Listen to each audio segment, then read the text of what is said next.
আসসালামু আলাইকুম, প্রত্যেককে শুভেচ্ছা জানাচ্ছি। মাসুম মাহবুব। প্রিয় দর্শক, দেখছেন ওপেন দ্য ইউটিউব চ্যানেল এবং মাসুম মাহবুব ফেসবুক পেজ। বেশ কিছু ব্রেকিং খবর রয়েছে আমাদের হাতে। আজকে আমরা পাকিস্তান এবং লেবাননের হিজবুল্লাহ প্রসঙ্গে বেশ কিছু গুরুত্বপূর্ণ খবর জানাবো আপনাদেরকে।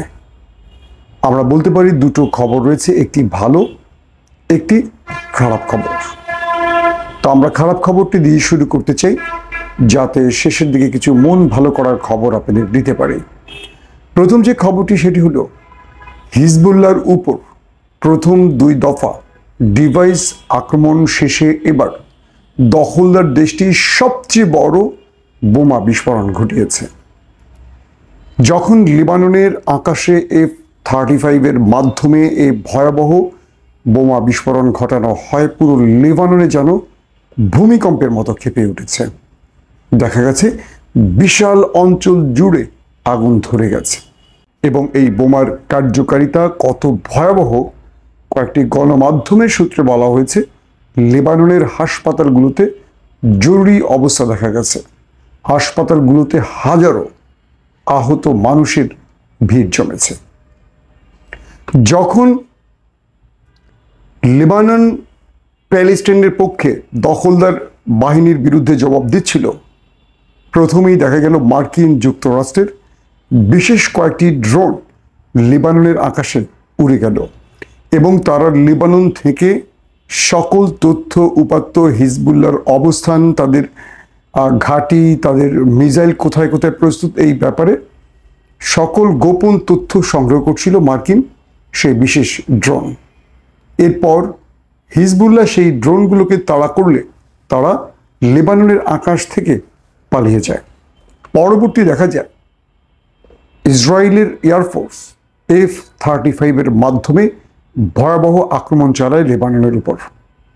এই আক্রমণে কজন হিজবুল্লাহ সদস্য প্রাণ হারিয়েছে তার চেয়ে বেশি প্রশ্ন হলো সাধারণ কত মানুষ হতাহত হয়েছে। কারণ যে আক্রমণ করা হয়েছে অনেকটা গাজার মতোই।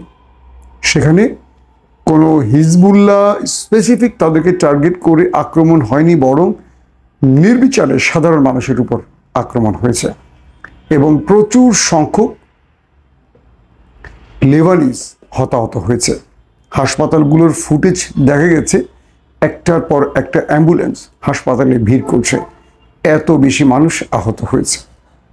লেবাননের গণমাধ্যমগুলো বলছে যে দখলদার বাহিনী এই যাবৎকালের সবচেয়ে ভয়াবহ বোমা বিস্ফোরণ ঘটিয়েছে।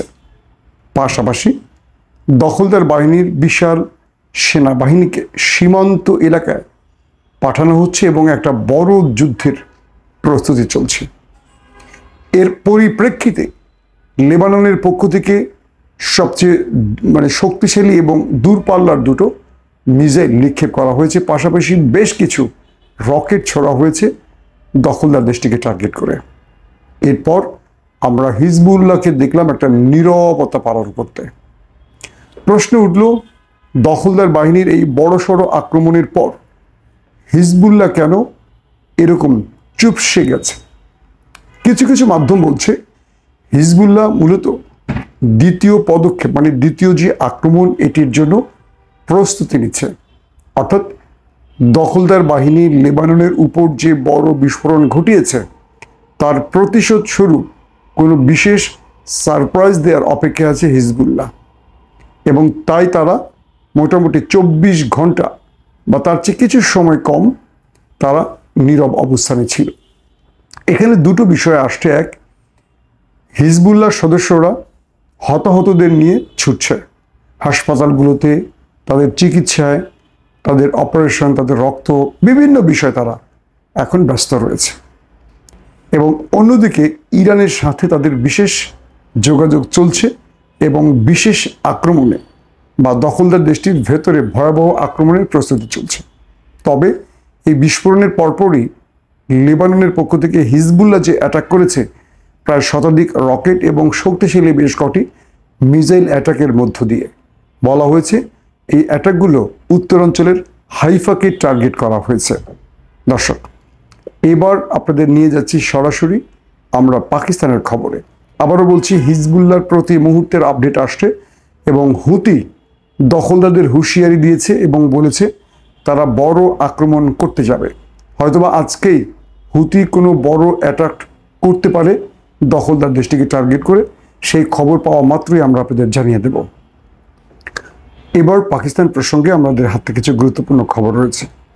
পাকিস্তানে ইমরান খানকে নিয়ে সেনা এস্টাবলিশমেন্ট বা সেনাবাহিনীর সকল পর্যবেক্ষণ মোটামুটি আমরা বলতে পারি শেষ হয়েছে।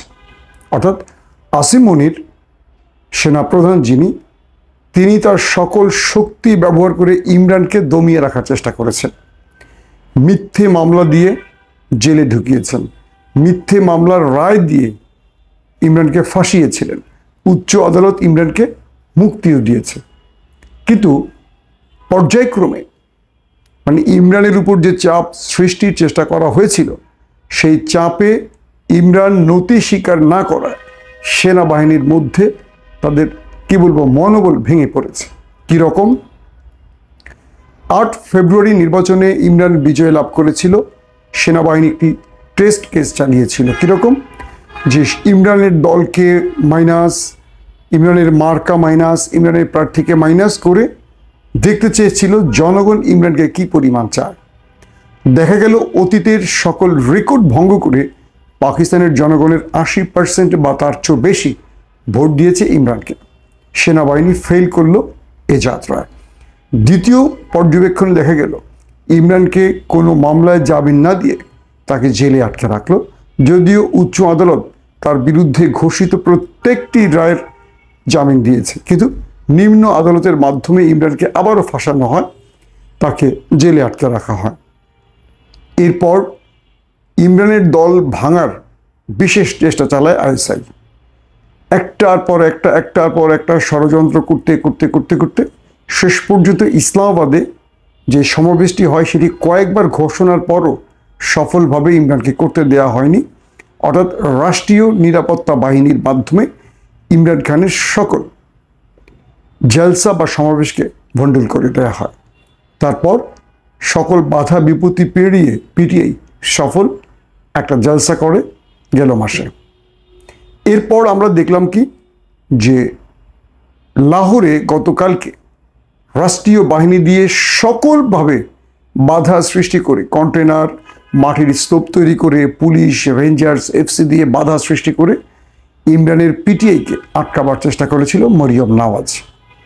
ফলশ্রুতিতে পাকিস্তানের বিভিন্ন অঞ্চল থেকে লাখো লাখো মানুষ জড়ো হয়ে মরিয়ম নওয়াজের সকল পরিকল্পনা ষড়যন্ত্রকে ব্যর্থ করে দিয়ে সফল হয় লাহোর সমাবেশ। পুরো লাহোরে নেমে এসেছিল পিটিআইয়ের জনগণ, মৌমাছির মতো মানুষ ভিড় করেছে লাহোরের সমাবেশ স্থল। আমরা সেই ফুটেজে দেখলাম লক্ষ লক্ষ মানুষ পুরো লাহোর ঘিরে রেখেছে এবং সফল সমাবেশ হয়েছে, অথচ ইমরান খান জেলে রয়েছে।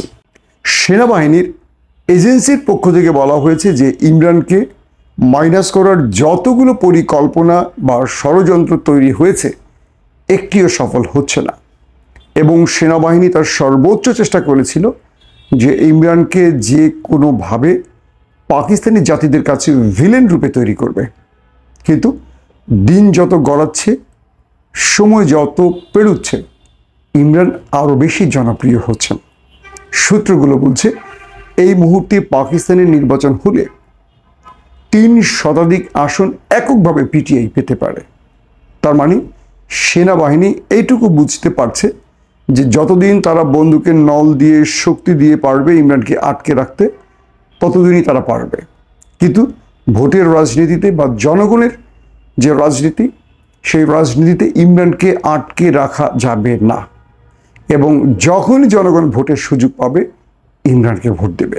তারা তাদের মিডিয়া, মিথ্যে মামলা, সকল রকম দমন পীড়ন, গোয়েন্দা বাহিনীকে দিয়ে চোরাগোপ্তা আক্রমণ, গুম খুন, যত রকম চেষ্টা আছে সব প্রক্রিয়া গ্রহণ করেও ইমরানকে এতটুকু নত করতে পারেনি।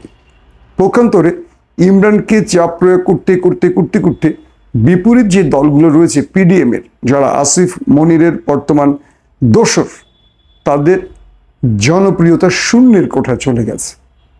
দেখা গেছে মরিয়ম নওয়াজ তার নিজের আসনে পরাজিত হয়েছেন এবং এই দলটির প্রধান নওয়াজ শরীফ তিনি তার নিজের আসনে পরাজিত হয়েছেন।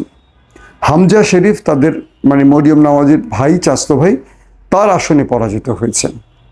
পিপলস পার্টির ক্ষেত্রে দেখা গেছে তারা বিনা ভোটে জিতেছেন, অর্থাৎ কেন্দ্রে কোনো প্রকার পিপলস পার্টি বাহিরে কাউকে ঢুকতে দেওয়া হয়নি এবং জোর করে এই বিজয় ছিনিয়ে নেওয়া হয়েছে।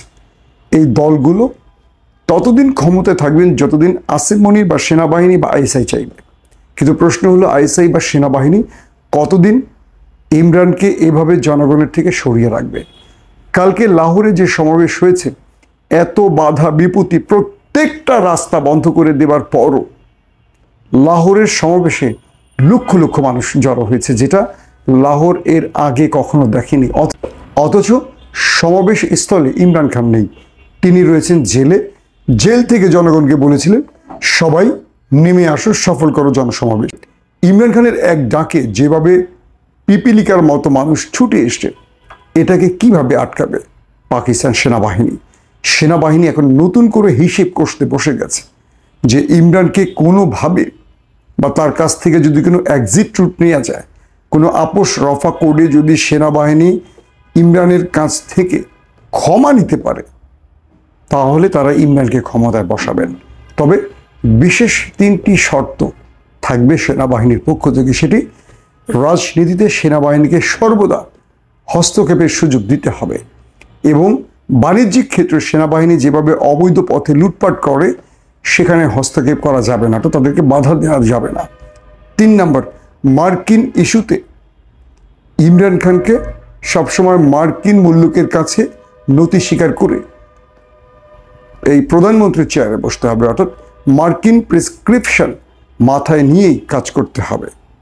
এই 3টি শর্ত সেনাবাহিনীর পক্ষ থেকে ইমরান খানের কাছে আসছে, যার একটিও ইমরান খান মেনে নেননি। বরং তিনি বলেছেন যতদিন প্রয়োজন জেলখানায় থাকবো, আমার ক্ষমতার লোভ নেই। যদি কোনোদিন এই দেশকে রক্ষায় জনগণ মনে করেন, আমি জনগণের জন্য আবার রাস্তায় নামব। আর যদি মনে করা হয় যে আমাকে জেলে রেখে তারা মানুষের কণ্ঠরোধ করবে, মানুষের অধিকারকে আটকে দেবে, শেকলে পরিয়ে দেবে, তাহলে আসিফ মনির বা তার সেনাবাহিনী চেষ্টা করুক। বর্তমান প্রেক্ষাপট বলছে সেনাবাহিনী পাকিস্তান জন্মের পর সবচেয়ে বেশি চাপে রয়েছে সেনাবাহিনী। তারা যে কোনো সময় জনবিস্ফোরণের কাছে পরাজিত হবে। যেভাবে বাংলাদেশের ফ্যাসিস্ট রিজমের পতন হয়েছে, হয়তোবা পাকিস্তানেও ঠিক একইভাবে একটা বড় গণ অভ্যুত্থান হতে যাচ্ছে। প্রত্যেকে ভালো থাকবেন। আল্লাহ হাফেজ।